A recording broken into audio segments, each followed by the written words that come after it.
Our website is all about horror, but this movie really isn't horror in spite of its subject matter title. So, can you talk a little bit about Predestination and the premise?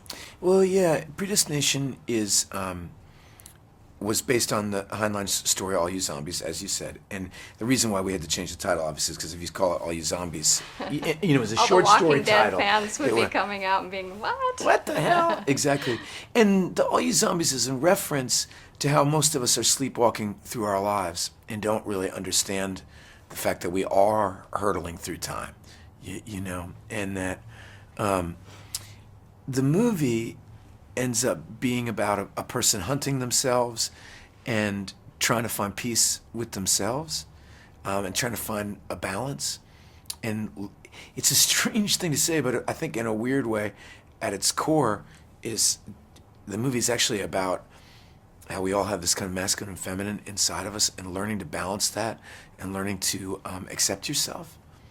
And but it's also about a lot of things, and that's what's the genius of Heinlein, is to place these really, really sophisticated, almost spiritual ideas in the framework of a science fiction tale. And a time travel cop, that's what it is, but it's not what it's No about. Van Damme, Yeah. no, right? But we do all love a time travel in a science fiction film. But it does seem that in reality it is sort of the age of the celebrity astrophysicist or the cosmologist like Neil deGrasse Tyson. You see him everywhere. Michio Kaku. We've got of course, Stephen Stephen Hawking Hawking, is yeah. very famous right now. I mean, he's like a celebrity. Yeah. So, do you think that audiences are more predisposed to the more scientific aspects of Well, film like this? I think people have always been interested in him. I mean, I think no matter what time period, if you really look at the 50s, sometimes I think people were even more interested in it. When this short story came out, it's a time period where science fiction was really selling, and people were, I'm always surprised how little people are really contemplating the future.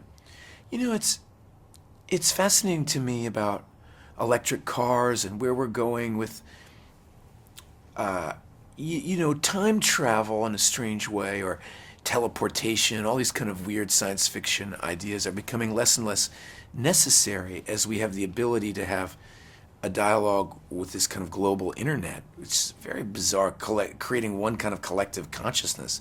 It's very weird. And at the same time, we're ceding so much of our humanity. It's always so hard for us in the moment to really know what progress is. When humanity is moving forward and when it might be hurting itself. Because often what we think is progress later, you're like, wow, we melted the ice caps. Was that really Right. progress, or was that stupidity?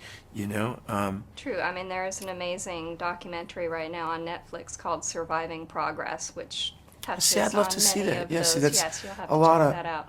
But it's very thought-provoking. I think the movie also, in addition to being rather heady and thought-provoking, you also have some really exciting scenes where you get to get burned up. My gosh, what was that like? Really hard. Yeah, I can imagine. Well, I think that there's something at the heart of this. It's hard for me to really talk about the movie in a lot of ways without spoiling the twists of the movie. But suffice it to say that Sarah Snook is giving a phenomenal performance, and a transgender performance in a film that isn't about transgender, which I think is really exciting. And at the heart of this character that both of us are playing is an immense amount of pain. And the pain of not knowing yourself, and there's the literal physical pain of being burned up. Which... It's rather metaphorical. Yeah. The burning of the self, and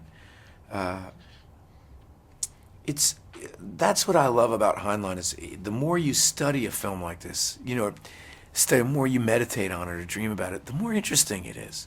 It's strange, where we are in time, where we are with the nature of the self. To what extent are we related to our mothers and fathers? To what extent are we inside them, and our children? It's all kind of interesting. It is indeed.